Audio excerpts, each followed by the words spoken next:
This podcast is brought to you by the Podtower, hosted by the Watchtower database. Visit youtube.com/thepodtower for informative, hilarious DC animation-themed podcasts and live streams every week. And check out the Watchtower database for DCAU video essays, timelines, fan theories, and more.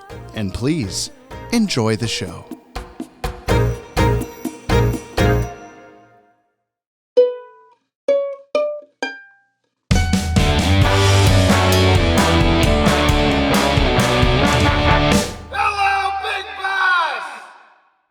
Pokemon, gotta it's catch you them and me. all. You know I will catch them all, Pokemon. Oh, I poke them all. I poke them all. I used to like that song. It's kind of hard Until to today. sing that out of key. I know it's. Oh no, that's the right note. Yeah, Damn it. so I'm singing. I mean, it's hard. It's hard. This sounds really like braggy, but I don't mean it to. It's hard for me to sing out of tune in any way. Like when I'm so like. You're a robot. I'm so a robot. Yeah. Boop, boop, boop, boop, boop. I robot. That movie was about me. I'm Will Smith. Welcome back to the podcast. Jump on the Bat-Wagon. I'm James. I'm here to show my friend Brian the entire DC animated universe from start to finish for the very first time in the controversial airdate order. He's going to interrupt me at some point. So he may view these shows the way human beings experienced them in the far gone days of the 1990s. We recommend you watch today's DCAU episode before listening to this podcast to get the full experience out of our discussion. Okay, at the time of this recording, Batman the Animated Series is streaming on HBO And Max. I'm Brian. And available on DVD and Blu-ray. Please, if you send in mail or leave a comment, do not spoil anything past this episode for Brian. We want him to be that would be stupid duty poo poo nice head. little cherub boy. Virgin, DCAU Virgin. We Me? talked about that being the name of the podcast way back when. Did we? We were trying to come up with names for it. That's on, a wonderful the first name. session, and we were like, something with Virgin. I think that would do well for the algorithm. iRobots will pick up on Virgin. We have one video on the channel called "Is Batman a Virgin?" And it's just a segment from a really old podcast episode of ours where we're talking about Batman's various love interests over all the series and whether or not we ever actually see him in a situation where you would think they just slept together. And the closest was Andrea Beaumont, I think, from Mask of the Phantasm, being the scene cuts away and then she's in one of his dress shirts. And I think that's indicative, but the thumbnail is just the 40-year-old virgin poster, but Batman's face over Steve Carell, and the algorithm really did not like that video. I think we got a copyright claim even on it. It was you will not see anything from this. Fuck this video. Unlike Batman, who may not have been fucked. Whoa! But we are watching Baby Doll today. It's a great transition, right? I'm so excited to be right about all of my predictions. Yeah. We talked about this. This was coming up with Dan Reba, who also directed this episode. Baby Doll. Saturday, October 1st, 1994 was this originally aired. Skipped a week. 10 a.m. on Fox Kids, because this is for kids again. Kids. Non-adults. It's for kids. Fox Kids. It's for kids was their slogan. That's the whole slogan. At gmail.com. Fox Kids, Fox Kids, it's for kids. Don't show your adult friend Brian. Don't make a video called "Is Batman a Virgin?" at gmail.com. This is produced number 76 and aired number 74. This was produced right after Bane and right before the final aired episode. But not the final produced episode. You see what I'm... Numbers. Aired before. Oh, so then the episode produced after this is going to be the last episode. The last aired episode of Batman the Animated Series, yeah.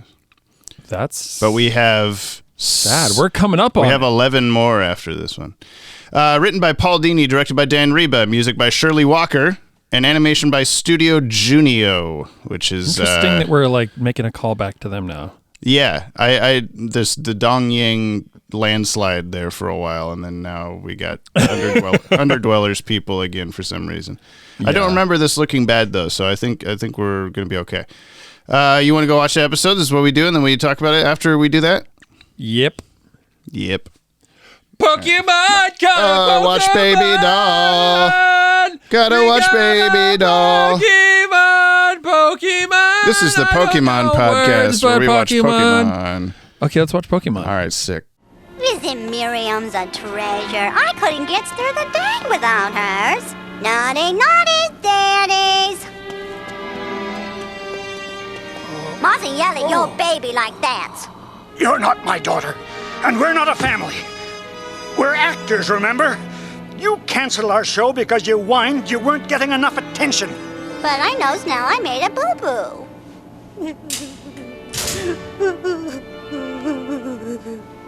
It was hard for me out there. I studied and trained and auditioned, but no one wanted me.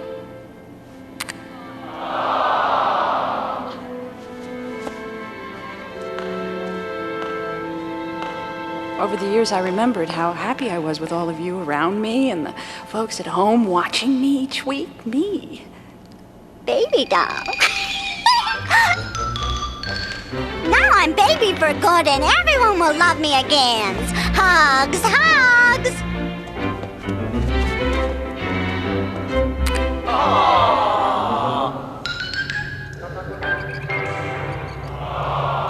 Remember that time Poison Ivy nearly smothered us in those vines with the really sharp thorns?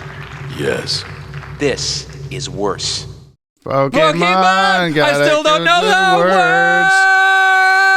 This is why I don't know the words. This is why people don't listen to this. This is why people don't.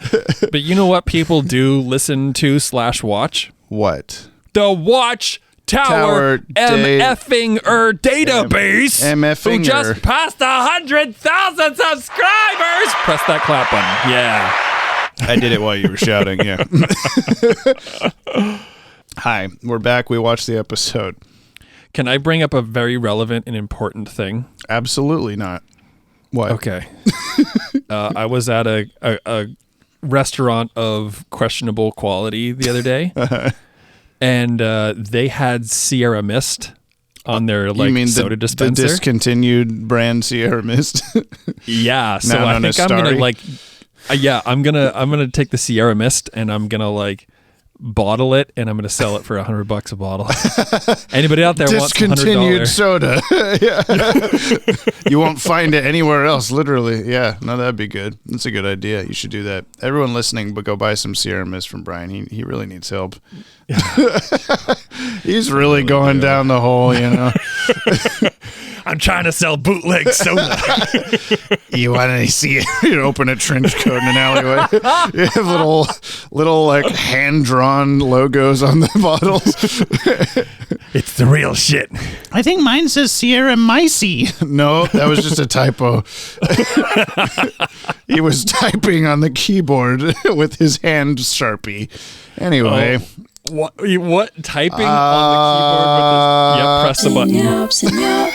If you're thanks, Cooney. Thanks for saving us. You just watch Synopsis. Take a listen to the synopsis. The short summary, which is sometimes kind of long. Oh, I can't quite go that deep. Cooney is the big shepherd's whatever hook that comes out from behind the stairs. Oh, get him out of there. Stop what you're doing. Okay, Brian, what happened in Baby Doll? Okay, you press the button. I'm going to have to say the thing. So let's see if I can synop this for you. Just like a bit, you know. I'm just going to get into it. We live in Gotham City, New York. In the Gotham 10 million having people, 100 people at the Carnival, New York. Why don't you actually have that accent? Do New Hampshires not actually talk like that? New Hampshire's got kind of this it's a little bit more like New York, but it's a bit more like it gets pointy. You know, if you listen to Adam Sandler, Wicked Close, you kind of get it. You say Wicked things close. like pissa and guy all the time. Isn't that right, Guy? You don't do that. No, it's true. So my parents actually came from Massachusetts, and my mom has a Boston accent, at least a little bit. It's rounded off in all the years she spent in New Hampshire.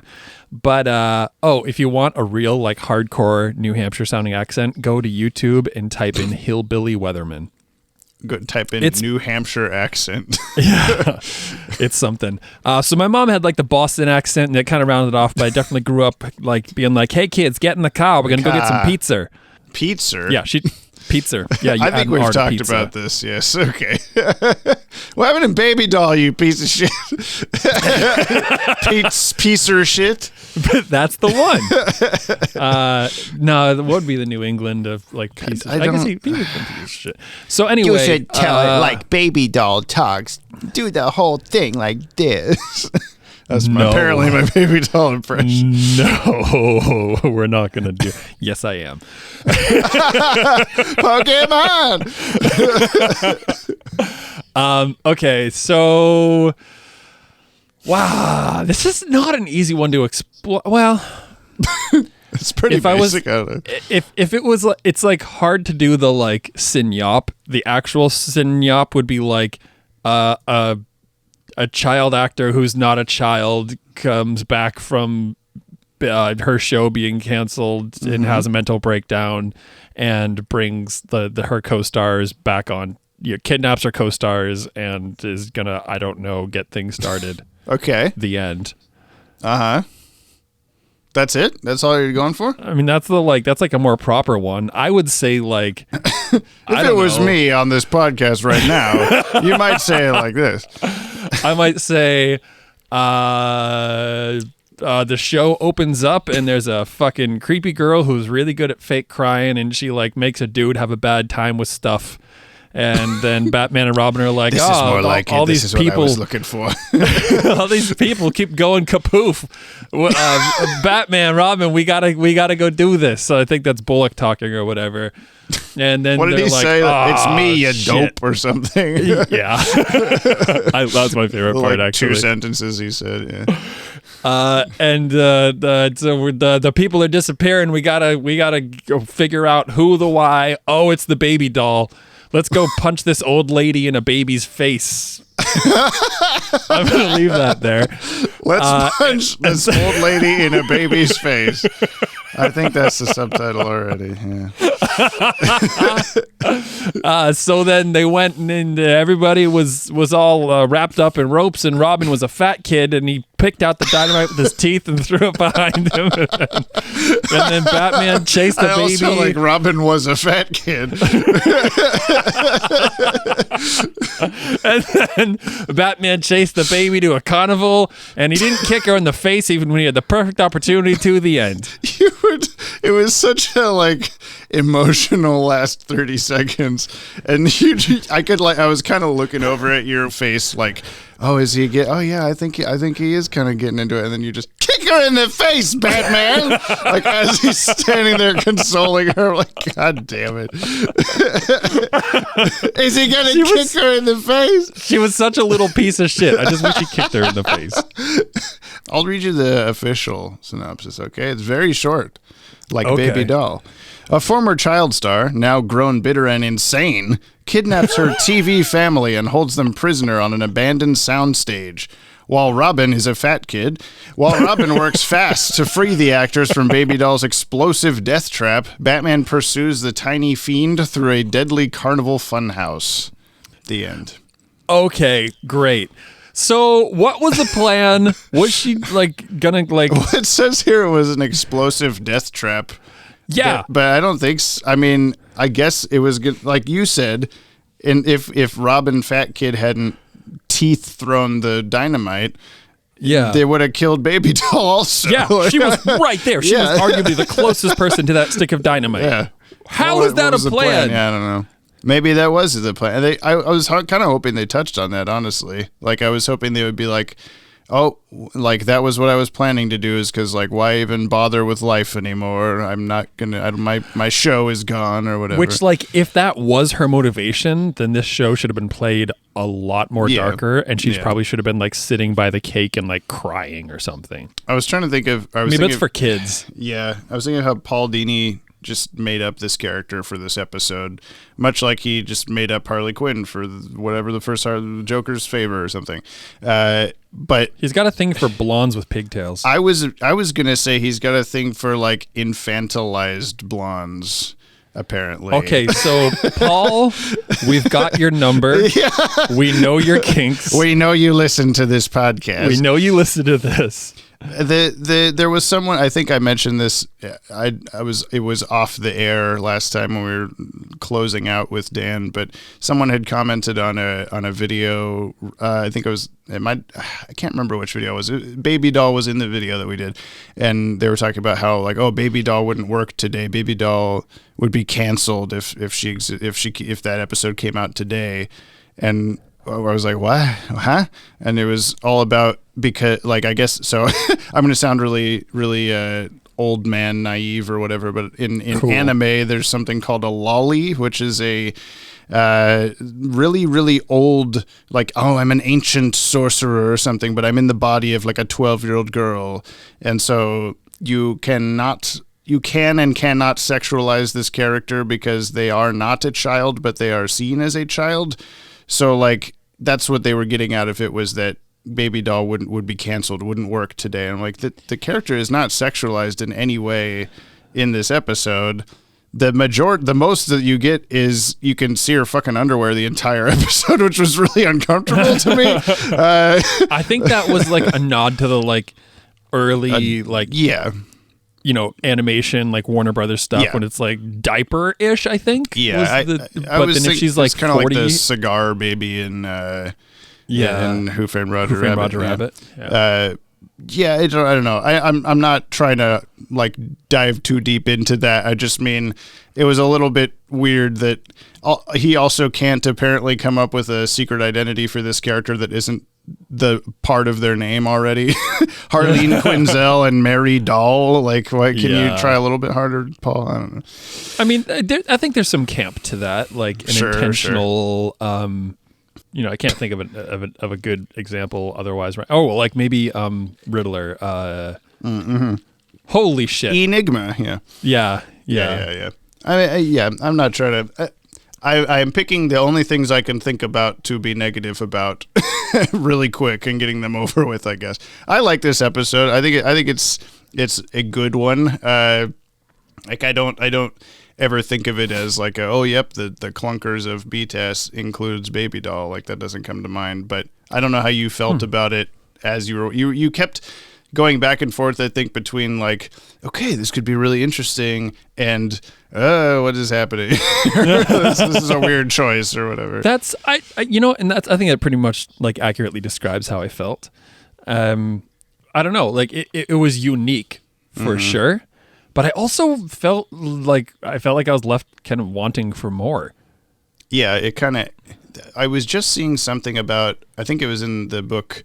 There's a production art book on the show that I think I was just seeing this in, there's like one final, not like scene, but just shot that got cut for time or something of, instead of it just ending with Batman just like standing there looking down at her and the camera panning back, it was like him leading her out of the Hall of Mirrors or whatever, and then she says I didn't mean to, like, it's just one more extra little like Batman's helping her along kind of a shot that felt like maybe it would have been a little bit made more sense of an ending. It kind of feels a little bit abrupt, but it's also, I don't know. I'm struggling with that with a lot of these episodes where like they hit harder for me when like before we watch them for this, where then I watch them now and I'm like, oh, that's it. It's just over. Okay. Like it felt a little more impactful as a 7-year-old than it does now, or whatever. But minus the 7-year-old bit, I this is something that I honestly wonder, like, you know, we have our time on the show and we laugh and we like have our like pseudo arguments we sing the about Pokemon song way too loud. Yeah, we sing the Pokemon theme song. We always do that every episode. Always do that. Yeah. But we have our like on leather wings kind of like conversations. Sure. But the thing that I keep coming back to, and I think why I feel, I don't know, maybe I'll never be quite sure. Like I'll never be one of the community officially. Yeah. But like I wasn't raised with these, and I am being exposed to these, and I think people do have, and we've touched on this before, but you know, you like kind of have this like clip show. You know, of course, there's a lot of people who do watch the shows with us, which is great. But I think a lot more people have this clip show mentality and this like previously like perceived impression Yeah. of the shows, which gives like you expect more weight out of it. And like I know that you specifically like go into these like, oh, okay, like I'm gonna try to go into this as like even keeled as I can with no like emotional impressions of it, which is going to be fair. not 100% possible ever, probably, but yeah. Well, it's like like people talking about like, oh man, everything's so woke and political, and then it's like in today's cartoons when it's like, no, you were just a child when you watched cartoons 30 years ago. It was just as that way then, but you didn't understand it then. And it's there's so much satire in like the early like Warner Brothers cartoons. Yeah. It's like almost all satire. Yeah, Looney Tunes, and then sometimes racist even. Yeah, you could say that. You could definitely, absolutely say that. Looking at you, Bugs Bunny, and the Martians like sabotaging the World War II planes episode. Holy shit! Oh my god! There's also one my dad was like, "Oh my god, you have to see this! Like it's so bad." And it was Yosemite Sam. It was one of those like, dares you to cross this line kind of Bugs Bunny situations, but it was. Like he was like a plantation owner or something, and Bugs had to disguise himself as like a slave to get into where he needed to go. And I was just like, "Holy shit! What the fuck is this?" So yeah, we've come a good way since then. But just things like people. My point was people seeing older cartoons with the rose tinted glasses that are not necessarily what they actually are. At the same time, I'm not going to like bog down.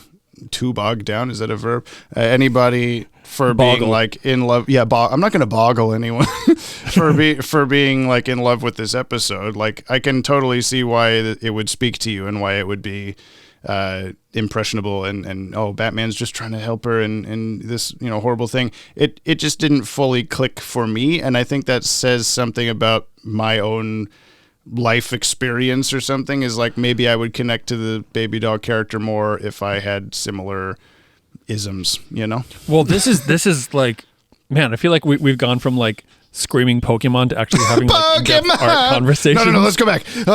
No.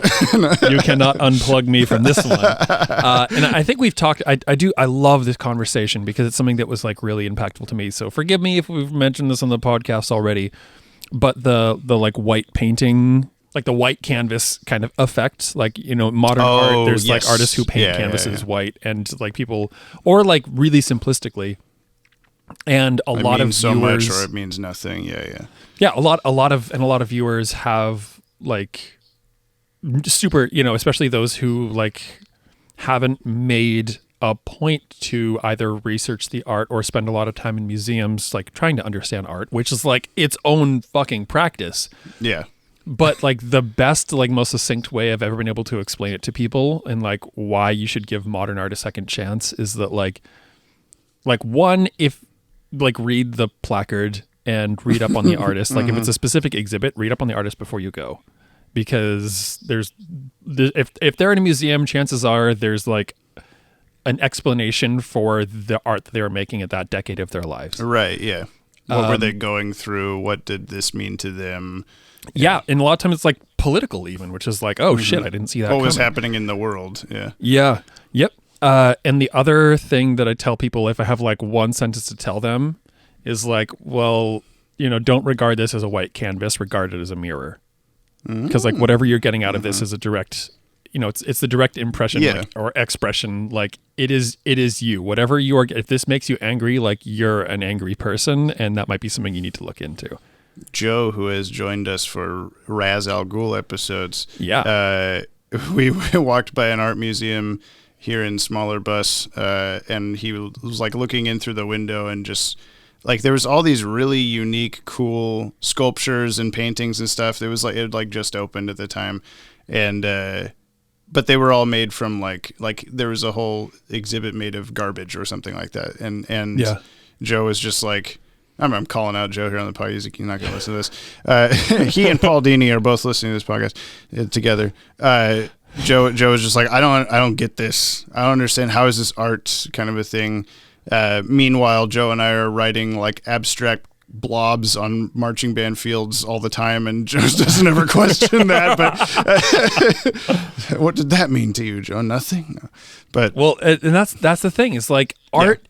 But then the ending of that was Joe by that does not mean that Joe is like incapable of of getting it or whatever. He's just like looking at something in a completely different way than I'm looking at the thing. So yeah. Well, and that's the big thing, and where I was just kind of going to round that out with is like, you don't have to like art, but just because, like specific art pieces or whatever, even entire like movement, like you don't have to like it, but it doesn't mean that you shouldn't take the time to understand it. Because if you're just saying that you don't like it while you don't know anything about it other than its initial visual impact, then you're not trying to understand the art, and you're just kind of being a bigot, really. And I am also guilty of that. Like, I spend a lot of my time being like, well, this is bullshit. And me too. To the left of me is a portrait made out of newspaper clippings, right? Yeah, and chicken nugget Burger King ad for the hair, and it's like, it's really fucking dumb, but like I like it, and I don't know, it's just art is cool. Maybe that's like that, what this episode is. It's really fucking dumb, but I like it.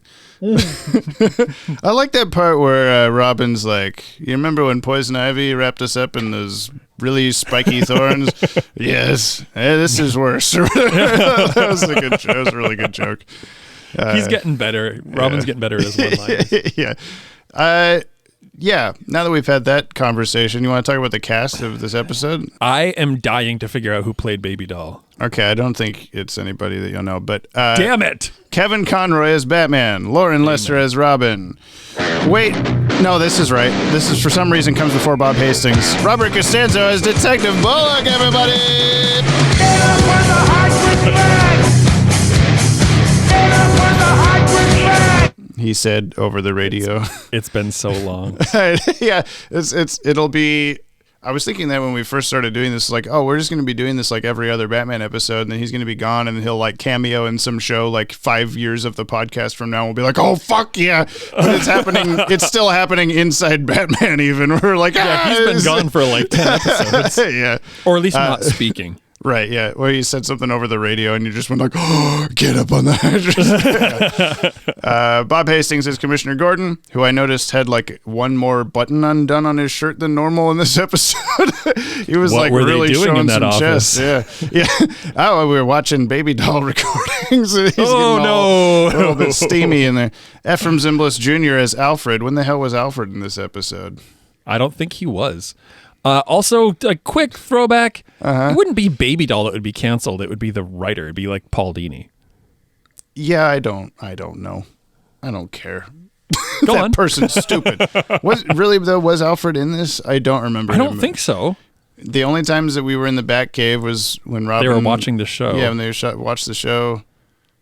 Alfred Anyway, could have been there. I don't think Did he say anything? I don't know. Mary Devon as some lady. Sorry, it's been a while for her too.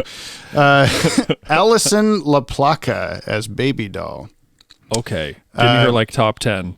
Well, the only things I wrote down was she played a character named Linda Phillips in the show Duet from 87 to 89, and the show Open House from 89 to 90. And she also played a character named Marion in Duckman Private Dick. Oh my God, again. But I don't know what the hell her... I didn't write down any like famous thing that she did, other than, of course, Duckman Private Dick / Family Man. Yeah, give me a minute with this one. Do you want to continue with the rest of the cast while I do some Googling? Jason Marsden as Spunky Spencer. Wait, Jason Marsden? Yes. Why do I know that name? Well, so he is the voice of Max in like Goofy shit. He's Binks the cat in Hocus Pocus. He's Chester on Fairly Odd Parents. He's Kovu in The Lion King 2. He's Impulse on Young Justice. He's a billion other things. He'll be back as several other more prominent roles in the show. Robbie Rist. You might be thinking of James Marsden, who he is commonly confused with, who played Cyclops in the X-Men movies. He also played the main dude who I can't think of in... Anchorman 2. Interstate 60. Probably. which is one of my favorite movies of all time. On Jason Marsden, the voice actor's Instagram, he sells T-shirts that say "My name's not James," and he always has that on his like little plaques on his like Comic-Con appearances and stuff. Can I have that "My name's not James" T-shirt so when we hang out? Yeah. Oh, sorry, that's the other one. Yeah. Robbie Rist as Brian Daly, who in the credits is misspelled with an I in Daly, but in the show didn't have one. He is Choji Akimichi in a bunch of Naruto stuff. I probably said that wrong. He plays a character named Dr. Z on Galactica 1980, which was the 1980 set sequel to Battlestar Galactica. Okay. The original. And he is the voice of Michelangelo in the 90s TMNT and live action movies. Not animated series. Hell yeah. Have you found Alison LaPlaca yet? I saw a lot of things. Like, I've definitely seen a lot of things that she was like bit parts in, but nothing that I feel like her voice would have like. Because I was like Tommy Pickles. Yeah, you were trying to place it. Yardley Smith from The Simpsons. Like, it just her voice seemed so familiar. We interviewed a voice actress from one Batman episode that we'll get to in a while. That did some like character voices during the interview. And you would have sworn it was Tara Strong or it's what's her face that does Tommy Pickles, all that kind of stuff of like, this is the same person. No, it's just like, I don't know, 40-something woman doing baby voice usually sounds the same or sounds very similar. So I would bet that's probably what's happening. Yeah. My favorite ever like female playing young male is I'm gonna call myself out here is the girl who does the voice of Shin-Chan. Okay. Which is a show that maybe you've seen and maybe you definitely you've shouldn't. told me about it. Yeah. And there's this one like fourth wall break they do where like they talk about like in the show the characters like these kids are talking about oh that's so meta kind of situation and talking about like a kid being voiced by a lady and she like drops her voice from like the like dumb boy's voice into her normal speaking voice over the course of it. It just like breaks your brain. That's good. The lady that does the voice of Bart Simpson, Nancy Cartwright, has an unfortunately cringy like social media presence where she often posts videos of herself going around and like getting a coffee or getting food at a food cart or even at like a con or something where she's not at her booth or whatever. Just being like introducing herself and then being like, "Hi, Bart Simpson, how the hell are you?" Like doing the voice. And then the person that she's saying that to does not like understand that this is actually the lady that voices Bart Simpson and just thinks it's some like weird lady doing an impression or saying some weird voice. And she has to sit there and like convince or like tell them that's who she is. And then they start being like, "Oh, cool." And then she starts to act like that's like they're being really excited that they're meeting Bart Simpson. And it's just so painful every time. And I feel really bad for her because that is a fucking cool thing. Like you should be like really like, recognized for that achievement, but it's just, she needs to stop doing that. If Nancy Cartwright, if you're listening with Paul Dini and Joe Scott here on the podcast, can you please stop doing that? It's not working. Judy Strangus as Tammy Vance, the sister or whatever, older sister on the show, teenage girl in a couple episodes of Batman 1966. Additional voices on My Little Pony 80s animated series. She played Goldie Gold in Goldie Gold and Action Jack 80s animated series. No which I've way! Goldie Gold? Never heard of Goldie this. Gold? Yeah, of course. Famous character. Who's Bart Simpson? And Dinah Girl in Electra Woman and Dinah Girl 1976. She's like these like headlining characters on shows I have never heard of. Better than my career. And then I have written here, btas was her final acting credit, but seems to not be dead. A lot of the time that'll be like, oh, that's her final thing she did because she died, or he died, or whoever died. But I don't think she's dead. But I don't know. Tasia Valenza as Miriam. I think that was the judo chop lady.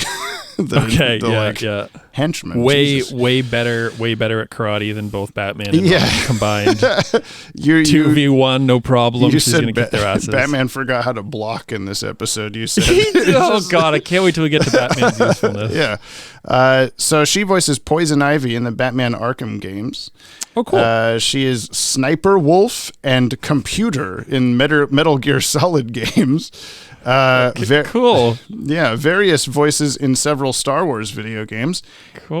She played a camel in the Wild Thornberries. Cool. And she played Bernice in Duckman Private Dick. Oh my God. How is this so prevalent? It's the show that pulled every voice actor. I can never tell if you're being serious when you say that or if you're just reacting to because I think I introduced Duckman Private Dick to you as like, I swear everybody's in this. It's so weird. And like whenever you say that now. And it is a genuine reaction because I remember you saying that and I was like, oh, that's cool. But like every single episode we do, someone that I've never heard of is in Duckman Private Dick. Yeah. Every fucking episode. Maybe they just shared btas offices or something. The last credit is Alan Young as Todd Baker, which I think was the dad. He plays a character on Ren and Stimpy named Haggis McHaggis. Yeah. He is Farmer Smurf on the Smurfs. He is Wilbur, the main human in Mr. Ed. You're familiar with Mr. Ed? I used to watch it when I was young. And then probably the most famous thing to me anyway was until his passing in 2016, he was the voice of Scrooge McDuck. DuckTales and all that stuff. Yeah. R.I.P.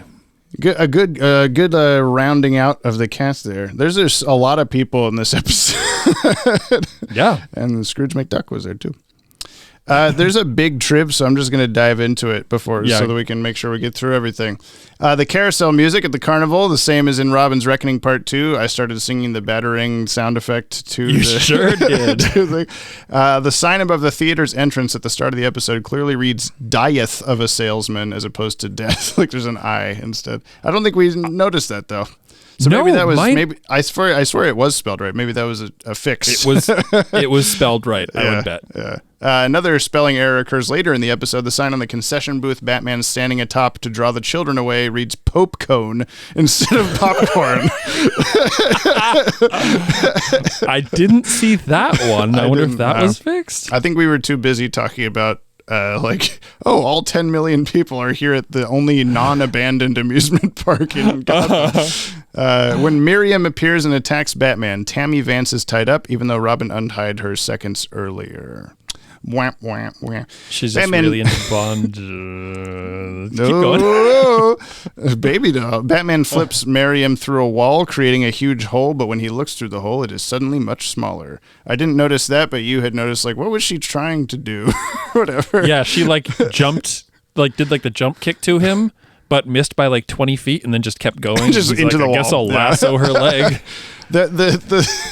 We'll talk about it, I'm sure, the stuff with Batman not being great at fighting in this episode, but he also, as soon as he like tripped over the like lighting equipment, and I was thinking like, oh, it's one of those where Batman turned 35 this episode, like we made the joke up with the janitor cart in Feet of Clay like forever ago, but then in this one he actually like there's a significant like bonk sound effect when he gets hit on the skull with the light, and he's like, oh, like he actually says ow or whatever, and I like, yeah, that would fucking hurt. Those things are heavy as hell. Yep. Baby doll's henchmen bear a striking resemblance to Gilligan and Skipper from Gilligan's Island, which I didn't clock because I'm not familiar enough, but I believe it.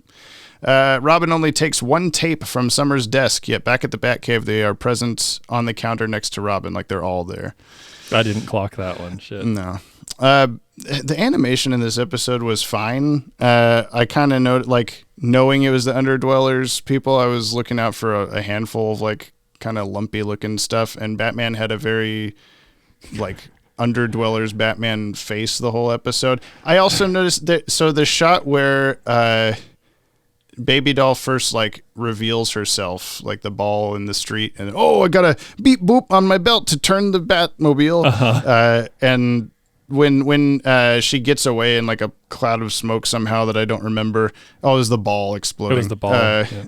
Batman like through the smoke and then stands there, and that one frame of him standing there where there's no smoke for like the last frame of the shot is, for whatever reason, the screenshot that the DCAU wiki uses for Batman from this show. Really? And I'm like, why did you pick this episode and that shot? And I'm like, the most famous Batman shot of all of btas is from the Studio Junio episode where he's awkwardly standing there. I don't know. While we're talking about interesting art choices, yeah, can we talk about the fact that armored car big train bus thing at the very intro? It like scoots the cars. It like smashes through two cop cars, makes them go like 180 degrees in the opposite direction. And they haven't. And as it plows through, there is zero damage to the cars. There's no paint, there's no scratch, no broken windows. There's the not cars even like sparks or out of anything. the way. Yeah, they just move. And then it runs into a brick wall face first, and when it backs up, you can see that it has damage.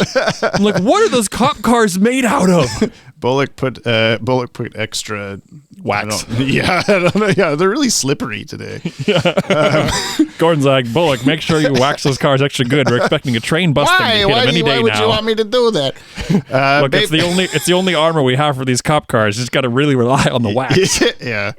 We're talking about Baby Doll's an original creation by Paul Dini for the episode. On Batman the Animated Podcast, Paul Dini stated that Baby Doll's creation was somewhat reverse engineered from the idea of when you're a villain in Gotham City, you also become this kind of weird celebrity.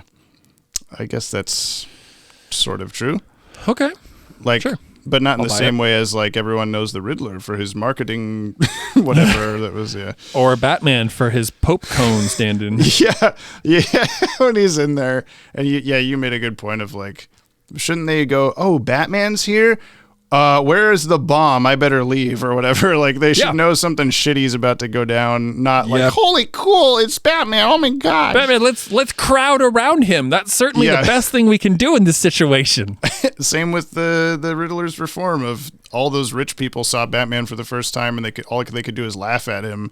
Instead of being like, Batman's real? They're like, everyone should be having that reaction instead of like, oh, cool, I've seen Batman before, but never this close. Like, we went from on leather wings to like, holy shit, it's that terrifying bat thing to Batman wears tights. Idiot. Yeah.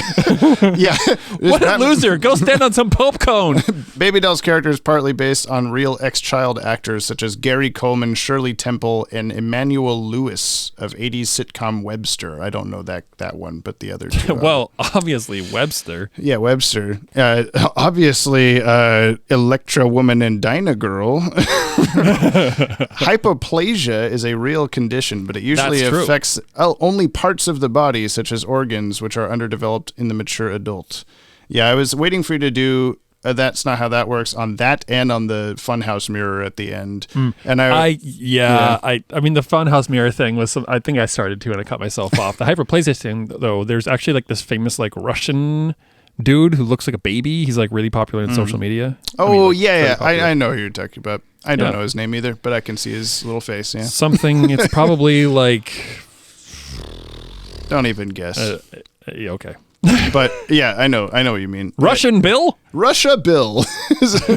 But I was expecting you to do That's Not How That Works on the because her seeing herself as like what she would look like if she didn't have this condition at this age, like 30 whatever, is sort of similar to the light swinging on Killer Croc reveals Batman shadow of like, you're not actually seeing that. And so I expected you to get pissed off at that and like, oh my God. But I think it's just like, she is seeing it more accurately like that instead of the audience. That's exactly where I went. I was kind of like, I did groan a little bit about it, but my thought was that it's like, oh, this is less about us seeing it like as like the third person kind of omniscient viewer and more of this is her delusions. And it probably made her tall and skinny, but she saw like a fully formed woman with different hairstyle. So with a different hairstyle, but the same exact doll, which is what gave me the kind of thought that it was maybe more. Okay. So between now we've got those two, thing. the almost got him light, that, and the Two-Face lightning flash, see Two-Face on his face shot. For in the future when you go, when the fuck has it ever been said that that's how things work in this universe? And I can go, those things, asshole. Damn, man, I sure have been got him. You gotten. Baby Doll's failed attempt to launch a serious career was a production of Shakespeare's Macbeth, a play rumored to be unlucky. That is true. Yes. I was going to say, what's the story of that? Do you know that? Why is that a thing? Well, I know enough to say that you don't say that in a theater, because theater people are generally very superstitious. Yeah. Suspicious. They're very suspicious. Get what I'm saying? Yeah. I can't remember, but I think it was, I don't know, like my like very rough recollection is that there was just like a series of people doing Macbeth and they all like failed and people died or something like that. Or maybe it was one that was like really cursed and then they just kind of carried on with it. But yeah, it is the, what do they call it? Like the something play. Oh my God. I don't know. Look it up. I'm sorry. I got to look it up. The Macbeth play. The Scottish play. That's what it is. I know Tip Tapricot was just screaming that in my ear that I couldn't hear. The Scottish play! According to Paul Dini in Batman Animated, that's the book I was talking about, when reviewing the storyboards for this episode, broadcast standards and practices told the production staff that Baby Doll couldn't bash Batman in the face with Mr. Happy Head, despite being directly restricted the hits made it into the final episode. I was going to say, she hits him He several definitely times in the did, face. yeah. And he didn't block it at all. On Twitter in 2011, Paul Dini wrote that while writing the episode, he was under the impression that, for reasons unclear, it may piss off Bruce Timm and Alan Burnett. However, Timm has stated in his Modern Masters art book that despite others finding the character weird, he found the Baby Doll episode to be terrific. I don't know what would have pissed him off. Oh, Paul's putting another random new girl character in the episode. I have no idea. What, your background keeps coughing. It's weird. What's going on? Yeah, my guitar has got a serious sniffle today. The backstory of Doll's sitcom, the introduction of a cute kid cousin Spunky, who stole the audience's attention and caused Doll to quit in protest, is a parody of the TV phenomenon known as the Cousin Oliver syndrome. There have been several instances where a television show with failing ratings has attempted to boost its popularity by introducing a new cute kid character to appeal to younger viewers. The term Cousin Oliver syndrome takes its name from Oliver Tyler, a new character introduced in a later season of The Brady Bunch, after the original children had all reached teenagehood. Unlike Cousin Spunky, Cousin Oliver was not a success, and so the term has come to refer to all such failed attempts. I do like that. Man, if your ratings are failing, maybe you just like end the show, acknowledge and move on. Just like this podcast. Stop today. It's also worth noting that Cousin Oliver was played by Robbie Rist, who plays Brian Daly in this episode. Oh, okay. So that's kind of interesting. Brady Bunch. Last thing, production of this episode has multiple links to convicted murderers. Do tell, James. He said. Then James giggles. Yeah. Convicted murderers. People died. The voice record for this episode was conducted at Sound Castle on June 17th, 1994, the day of O.J. Simpson's notorious white Bronco chase. Oh, my God. According to Paul Dini, Baby Doll's actress Alison LaPlaca lived near Simpson's house at the time and had no clue how she was going to get home after the recording. Oh, my God. What a situation to be in. Baby Doll's speech mannerisms were based on Paul Dini's friend, actress and fashion model Lana Clarkson, who would often make a point of adding an extra S to the ends of sentences when goofing around. In 2003, record producer Phil Spector shot and killed Clarkson inside his home. He was charged with second-degree murder and convicted in 2009. Holy shit. That's Baby Doll. Yeah, that's He said, I didn't mean to after. Oh, boy. That's fucked. The O.J. Simpson thing was something we just recently found out because we're doing a short that hasn't come out yet on O.J. Simpson references in the DCAU, essentially. God. Because that's by far not the only one. Yeah, that's all the trivs. Okay. Where were some keen effects in this episode? Oh. The mirrors. Oh, Especially the Yeah. first shot where Baby Doll's walking by the mirrors. yeah, they're all like warping And it's and kind of moving, side scrolly. Yeah. That was really neat. I like Yeah, that. you said that out loud as it happened. Yeah, I did. Sue me. You're not the- going to get much. Yeah, I got $7. I have 75 less dollars. Dynamite on the cake was unkeen. It was Yes. just a very like stock like explosion-y looking spark thing, and also when it exploded wasn't too great. I don't know. We didn't even see it explode, did we? Yeah, when Robin Teeth throws it into the hallway and then it blows up. Yeah, but we just get like light on the characters. Right? Or did we see maybe. flame? I can't remember. know. I know it didn't look good. I don't know. I just work here. I don't think there was really anything beyond like, yep, you drew the characters correctly in this episode. Yeah. It was the Underdwellers people, so all they had to do was just not fuck up, and I think they succeeded. Batman's usefulness. He just wanted to help. Batman bad. He Batman. He Batman's bad in this episode. I should really start thinking about my Batman usefulness objects like between. Oh, I was wondering if you were gonna, I thought you were like thinking about his actual usefulness, not like what to rate him. Did you have any input? It on his was bad, usefulness? bad. Because he was just like, he was getting beat up by like, yeah, maybe there was a gun in the doll, but like It was a slightly small statured yeah. individual beating the shit out of him in a tube. Yeah, in a tube. It was also like he was slightly clever, I guess, to put Robin in the spunky costume. Maybe that's why he could only play 2 notes on the guitar, because it was actually Robin. You were like, oh, you got those 2 notes down really good. All right. Robin, just stand there in the garage playing guitar. But I only ever learned 2 notes in the circus. That'll be fine. That'll work. Yeah, I don't know. I'll give Batman 0.9 disappearing spunky guitars out of 10. Because that did just fade away. It was just gone in the next shot. Yeah. Yeah. When she squirted the fart gas on him, then the guitar disappeared. The guitar was just really easily disintegrated by fart gas. Yes, it was very susceptible to fart gas. Well, I guess your 0.9 is pretty like, this is some of the lowest we've given. I think I just want to give like our first combined what am I trying to say? Each of us less than a solid 1. So I'm going to give him like a 0.6. Boof. What am I going to give him? 0.6. I mean, it's a throwaway one, but 0.6 dynamite candles out of 10. All right, that works. Was this books or hip hop? I didn't get a vibe of either of them from I didn't either, but I'm gonna say hip hop, but like 90s like TLC hip hop. Like it's hip hop adjacent. Hip hop adjacent. Maybe even like Vanilla Ice. You're counting that as hip hop adjacent too. Yeah. I don't think I'm putting it on the top 10. Unfortunately, Absolutely not. Sorry, Dan Reba. It might, like he said to us last time, it makes some people's top 10s, and I won't discourage that. Like I'm not looking forward to the mail with like, this is one of my favorite episodes. I know, yeah. Well, we're about to do it pretty soon here.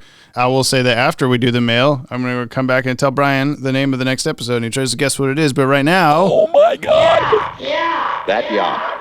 That one small extra yacht put it over. we Drop what we drop. Our weekly. We- yeah, those. Into the comments box. There sure was a lot. Now Jamie's We- mad. Too bad we're all. At least I am. Just Dylan Pollock. we're Dylan Pollock. We. We are. If you'd like to reach out to us like the fire hand at the end of the Cat in the Claw Part 2, you can email batwagonpod@gmail.com. I said it right. At gmail.com.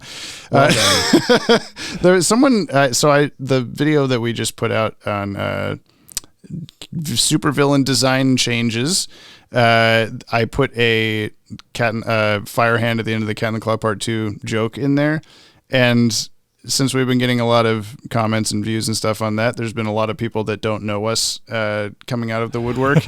And someone commented like, what are you even talking about? It just looks like fire, like maybe a little bit worse than other episodes. It doesn't look like a hand at all. Like, what are you talking? And I was just like, I know. It's a joke. It's a joke that we do. I don't know. Sorry. Well, I mean, I'll have to go back and listen to the episode itself, but I mean, I think it was just that it was like, it kind of like, yeah, it stops and then just reached out. Yeah, it reached out. This is from Super Luigi 64. Hey again, Yoppie dudes. Funny story. I'm currently knee-deep in pre-production of my own podcast. It's inspired by yours and borrows a little bit of your framework, so thanks in advance for not suing me into the dirt. You're welcome. Don't worry, Dylan did the same thing. Yeah. Anyway, my friend and I are reviewing every episode of 1989's The Super Mario Bros. Super Show / Legend of Zelda. Oh, hell And to my surprise, the director listed for all the Mario Bros. Episodes is Dan Reba. That's very true. That I had completely forgotten about that he directed every episode of The Super Mario Bros. Super Show. What? Did you tell me that? I'll have to be, yeah. I think either I did tell you or I at least knew from like the first time we interviewed him, but it's been a long time and I forgot about that. I'll have to be on the lookout for any time the show transcends its terrible animation and schlocky genre parodies every episode writing, because it'll probably be thanks to him. Stay Yoppie. Yeah, maybe. I have never watched that show, but knowing that Dan Reba directed every episode, it would be interesting to check in. I used to watch that show. Oh, okay. Yeah. Well, then you experienced Dan Reba long before I did even. Wow. I may have experienced, when did that come out? 1989, I think it said. So I may have experienced that show before you were alive. Yeah, I'm sure you did. Not by long, but it probably would have been like 1990. This is Jordan Newman, GCN Musical Minutes. Jordan. Oh. Welcome back to GCN, Gotham City News with Jack Ryder. Tonight's top story, former TV actress Mary Dahl went on a kidnapping spree and attempted to kill her former co-stars. I don't know about you folks, but that girl always creeped me out. I could never watch that show back when it was on. Also, GCN's very own Summer Gleason had a chance to speak with the Batman today, and that son of a bitch declined an interview. He just left the room. Now over to the music. I really like the baby doll theme. I think it's very versatile. It sounds believably like something that could have been the jingle from an old sitcom, but it can also be used in very creepy and menacing ways, and I just thought that was very clever. It was a very well-written leitmotif. Also, Robin's guitar skills are pretty good. He was rocking out, pretending to be the other guy whose name escapes me. Never Green. Apologize for loving your fandom and try to stay optimistic. Spunky is the name of that character. Every time. Or the cousin Spunky, and immediately like the Rock of Modern Life theme started playing in my head. I forgot about when this was another one of those like, I don't know the leitmotif you're talking about, but then as soon as I was like, oh no, I do. And the whoop, like slide whistle sound that you were like, oh, I like the slide whistle. Yeah, it was very WB. Yeah. Well, that was the other thing, was like she looks a lot like Elmira from Tiny Toons. Elmira, but there's also there's like a Animaniacs girl that's blonde that looks very similar to. Oh, I meant. Wait, what's the name of that girl? That's who I was talking about. Who's Elmira? Isn't Elmira the redhead on Tiny Toons? We know these things. Yeah, she looks a lot like Elmira. Elmira is the redhead on Tiny Toons. Yeah. Well, then who's the blonde on Animaniacs? Blonde little girl. Oh, the baby. Mindy. Okay. Mindy, and didn't she have like a pet with her or something? Yeah, like a little mongoose or some shit. She's much less Mindy and much more Elmira. Yeah, okay. Anyway, Pedro Enrique, thoughts on Baby Doll. Hello, James and Brian. Back again, this time in audio form. The first message from me and the second is a request you guys had made some episodes ago. Hope you like it. Okay, I don't remember what it is. We'll find out together. Hello, James and Brian. Pedro back again, here to send some of my thoughts on this and last week's episode of btas. So last week I had sent this email about my thoughts on the Riddler episode, and I thought it was pretty funny, but then I started listening to the episode, and then Reba was on the episode, and Brian had loved the episode. And by then, I felt pretty worried, because I had sent this email basically making fun of it. I mean, I've been held at gunpoint multiple times in my life, but that was a pretty scary moment. So anyway, about this week's episode, it was great. It was perfect. Then Reba, you're the greatest director of all time. The Riddler episode was still bad though. I'll stand by that opinion. Go listen to Movies to Watch Before You Die. They did an episode on The Room. And on the mail section, Dylan read a whole ass email about Nicolas Cage and his acting. And I had written that email. And it was hilarious. Thanks, and until next week. Stay Yoppie. It was hilarious. I was so hilarious. I do actually. That's been on my I need to listen to that.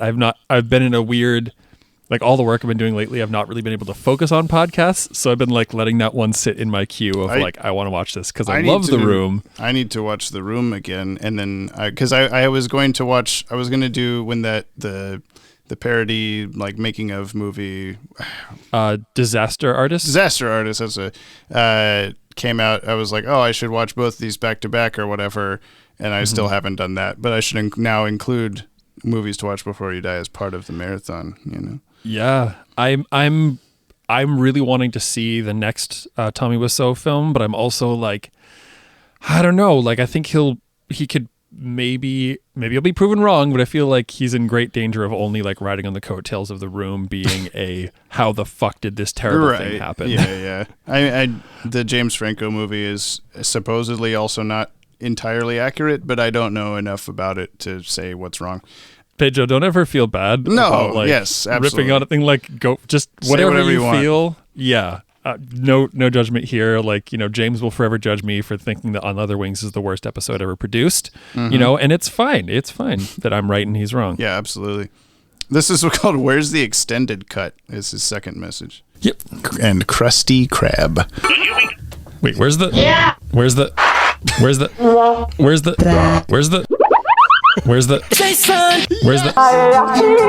That's harmony!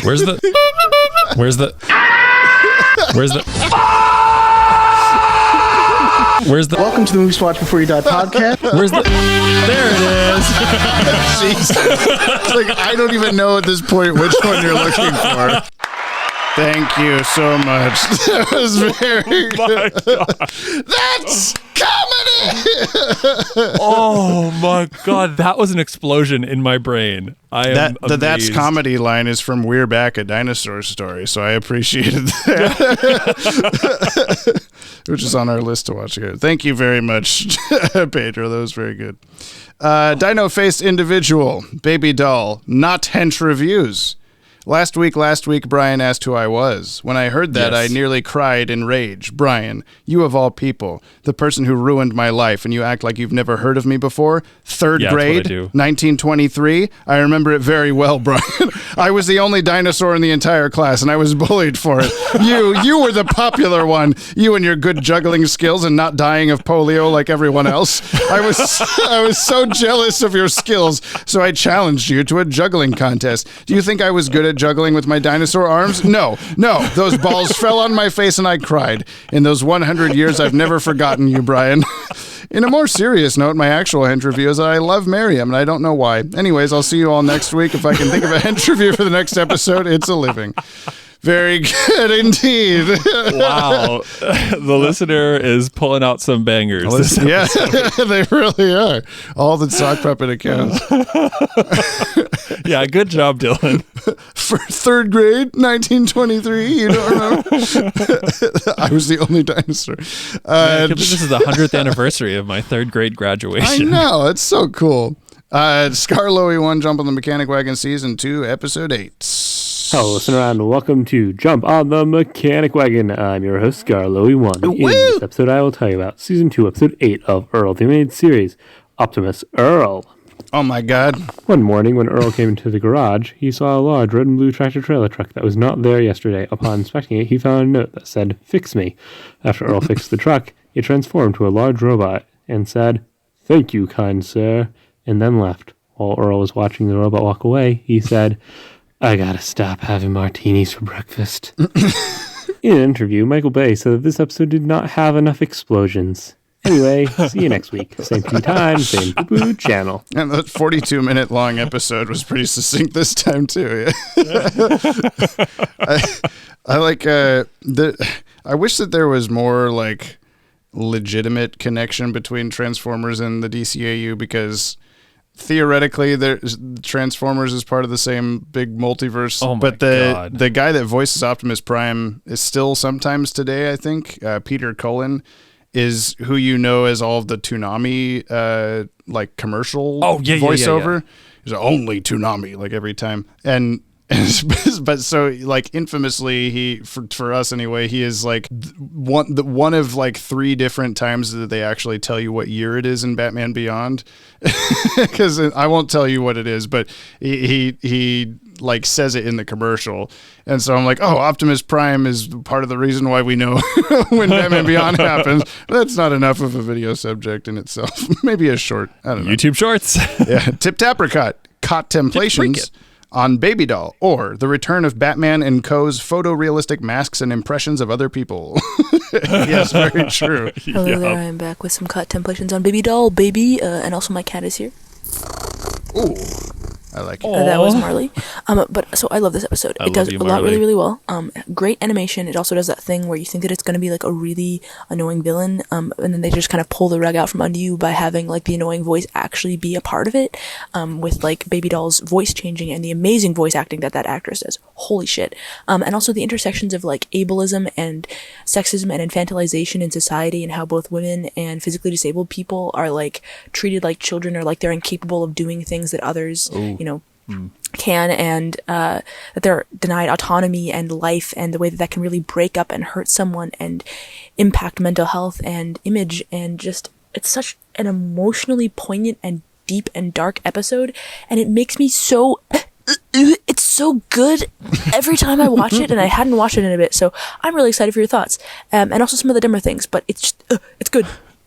Well, we definitely focused on the dumber things for sure. No, that's what I'm talking about, though, is that like, yeah, we don't have as close enough of experiences as the character does. So I at least personally don't relate as much to that stuff, and so it didn't stick out as much to me. But I did see it there. I can understand why and what. I wish they like kind of like we were talking about with the I've done it more. Yeah. The like, maybe like dig a little deeper into like that. the darker, more depressing end of it. Like if she was just to like sit there and like cry over the cake or whatever. Yeah. Like, well, I'm bringing you all down with me because this is what I'm like subject to. Then like, I realize like kids show, they can't get too deep, but I do wish they kind of leaned into it more. Yeah. I mean, like I see that it's there, and I'm not going to like, you're wrong for thinking that it was deeper than I thought it was or anything like that. But there's definitely some bits that I think they could have gone hammer on. You know what I'm saying? Yes. All the hammer. It's the hammer time. Dylan Pollock, Wames is weeding this title in a whittle itty bitty baby voice. It's time for the thoughts of the week from Dylan Pollock on Baby Doll, or I didn't mean to write the most annoying and sympathetic villain in the same episode. So there's never been an episode that's made me more curious for what the henchmen are getting out of it. Mary, Baby Doll, whatever you want to call her, hasn't had a successful acting gig since the show went off the air, they say. So did she have a lot of saved money from the show to pay them with? Particularly Miriam, the leader of the henchmen, who's like a kung fu aficionado, beating up Robin also. I don't know. I'm very curious what the deal is and how they became tight-knit. Also, something I'm very curious about, how does Robin grab Bullock in the smoke and think it was 2 women? What part of Harvey was Robin grabbing? So, not cool there. The Hall of Mirrors, I'm sure you addressed it. That's probably the best scene in a Paul Dini-written episode. If it isn't the very best, it's near the top that I can think of. And I love that Batman is all compassion in this episode. When he says, I know you're scared and confused, I can help you, while getting beat up with a toy doll. Question of the week, James' favorite part. Favorite TV theme song? Oh, he got that in at the last second. Favorite TV theme song? Batman the Animated Series. I don't know. The Spider-Man theme is pretty cool. Spider-Man, radioactive kind of man. I got a tie. Mm-hmm. Either Trigun or or Cowboy Bebop. Cowboy Bebop. Yeah, that's the correct answer, actually. I want to go back to something that Tip Tappercott said about the voice change, like the purposely being annoying voice or whatever. Yeah. That is a pretty cool choice because, yeah, you might think like, there was the opening scene, she's like in shadow hiding in the alleyway and talking like the little girl. And you're like, oh, this is unsettling. What is this? Yeah. And it was like kind of worked. And then the moment when she's like, she's still in her baby doll character and all the other people are like, what the fuck? Why'd you bring us here? Fuck you. And then the spotlight comes on and she like just sinks into her like normal voice and it's just like, you know, the horrible things that happen. And I'm like, oh God. That actually was pretty well done. And I didn't touch on that. I still wish there was more of that. Yeah, no, like, I do too. I think it's just a case of like the episode is too short to do more of that with. Yeah, I get it. But yeah. I agree about the henchmen. Like, what were they getting out of it? Who was paying them? I mean, you'd suspect that like a kung fu master or whatever, jujitsu. What was she doing? Would be like top dollar, especially if she's able to take on like not just Batman, but like Batman +1. And Robin's been pretty good in different episodes when he's not trying to drown women in a pool. But I wonder. I don't know. I hope that when we get Dan Reba back at some point, inevitably, I'd like to hear what he remembers making it and all the other interesting stuff that he was pointing out for a long time in Riddler's Reform. I got a lot of like messages from listeners separate from the normal comment section, just like DMs being like, whoa, it's so cool to hear Dan Reba talking about this stuff. And I'm like, I know, we're just sitting there listening to him tell us how do you make a fire effect for like half an hour, and it's just the coolest thing ever. I gotta say, listener, like Dan is just like, he is just the coolest guy. Yeah. I could just listen to Dan talk about like any episode all day long. Yeah. And we don't even have to be part of the podcast. Amazing. It's just him. Yeah. No. Bonus episode. It's just Dan. Okay. Charles Motor Sierra. Well, I think I just realized this is my favorite non-movie single episode of BTAS, or it would be if the two actors weren't kidnapped in the same movie theater. Dan and Paul are stupid. Worst episode ever. 0 out of 10. We did notice. I was like, is this the same place? Same exact place. Scrudge.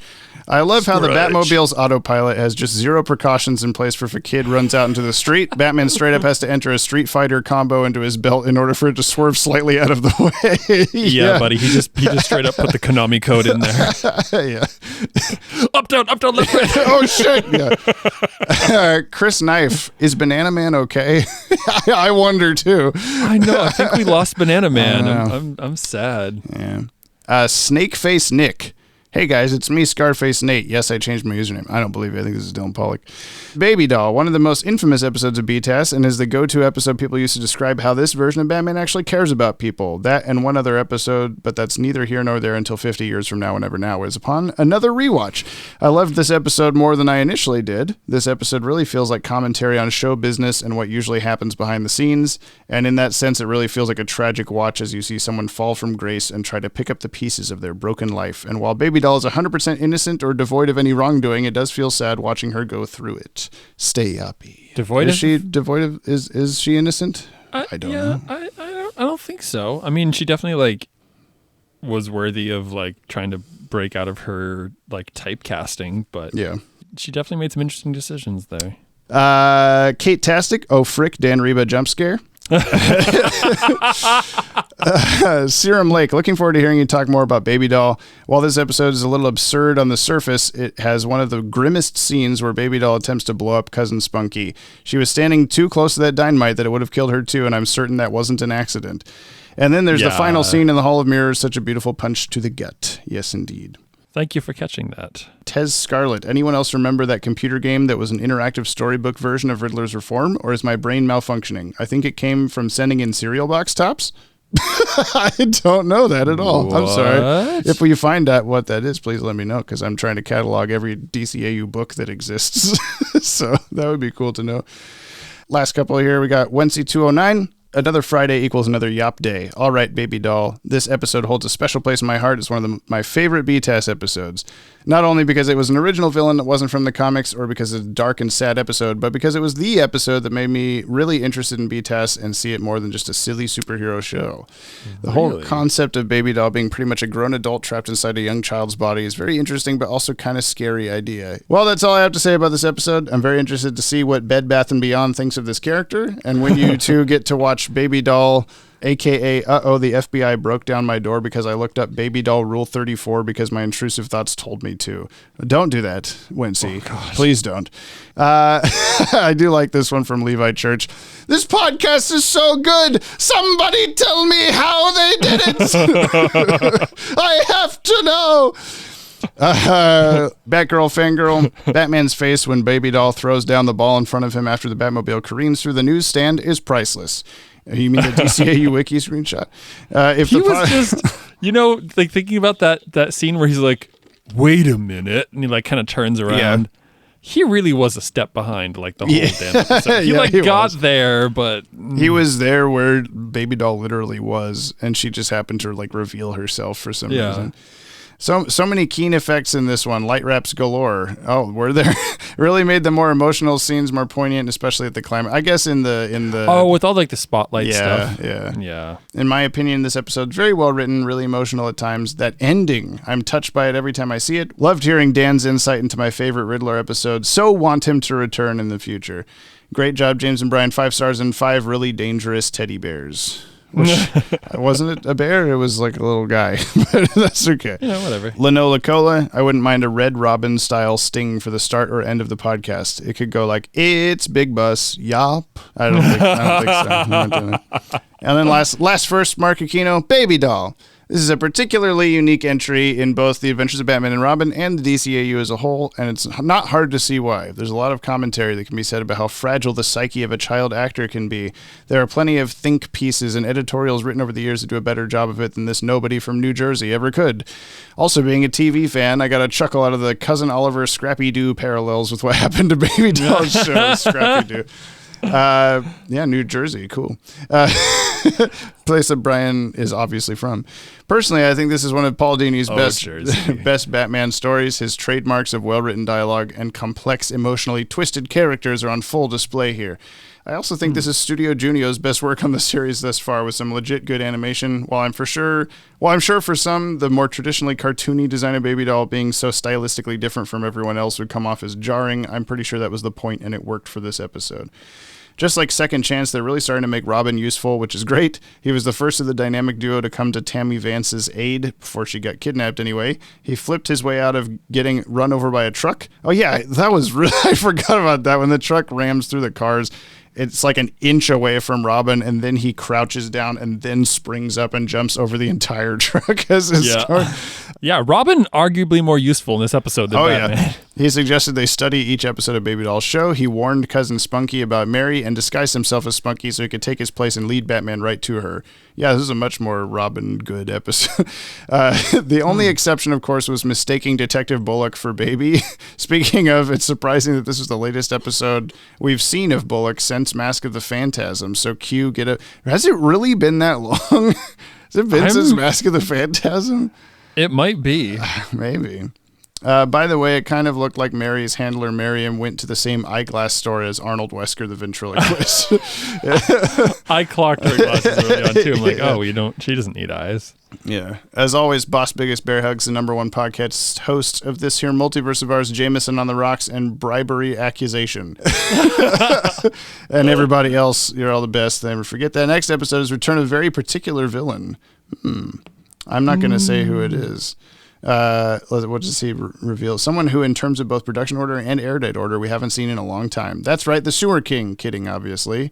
I'll leave that, of course, for Bri Al Ghul to figure out for himself till next week's Smoke Bomb. Is there something about temperature involved in the next episode temperature? Title? Yes. No. Damn it. I will tell you what it is right now, though, since we've gotten through the mail. Thank you for sending in mail, everybody. The next episode is called Time Out of Joint. Time? Yeah. Time out of joint? Yeah. What? Dan Reba revealed to us that there was there were 2 episodes with this character last time, and you were upset to hear that. And now you've also gotten the hint that it's a character that we haven't seen in a long time in both production and air date order. Time. Oh my God, the clock king. Yeah, there you go. I was just like, I'm like, Mad Hatter had a watch. Yeah. Like, what is the... Who had a clock? What's going on? Oh my God. Yeah, it's the clock king. Okay, time out of joint. Yeah, what do you think he's doing? What's he up to? What's going to happen? He's getting a dislocation. It's just him sitting in the emergency room for 8 hours. Mayor Hill made me late again to my doctor's appointment. I'm really fucking pissed off. You see, because that's what he was doing before. He was all mad he was late to a thing. Right. For a very important date. Yeah. All right. Thank you to Kimmy, Cooney, Phoenix, Viltsu, and of course Brother Broderick for all our musical themes. And please subscribe to the Watchtower database, but I meant to say Podtower YouTube channel, but you could do both, for the DCAU podcasts every week. And leave us a like on today's episode to help spread us around the interwebs. Also, please leave us a 5-star review on Apple Podcasts. You may hear your review read on the show, and according to Brian, you have to also leave the name of a character that I have to read the review in the voice of. I'm just going to keep, for some reason, reminding them of that, even though I don't want to do that. New episodes of the podcast are released every Friday on the Podtower, as well as your favorite podcast feed, watchtowerdatabase.com. That's it. That's all I say. Awesome. Oh, wait, I didn't say, if you want to hear more discussion about this episode, check out the DCAU Review and Timm Talk podcasts, also available here on the Podtower YouTube channel. That's all I say. Valuable information. Are you ready for Time Out of Joint Clock King Part 2? Yeah, man. This could be my number 1 episode. I think so. And then we'll only have 10 episodes left of Batman before we start Superman. Oh, oh no. Oh, no.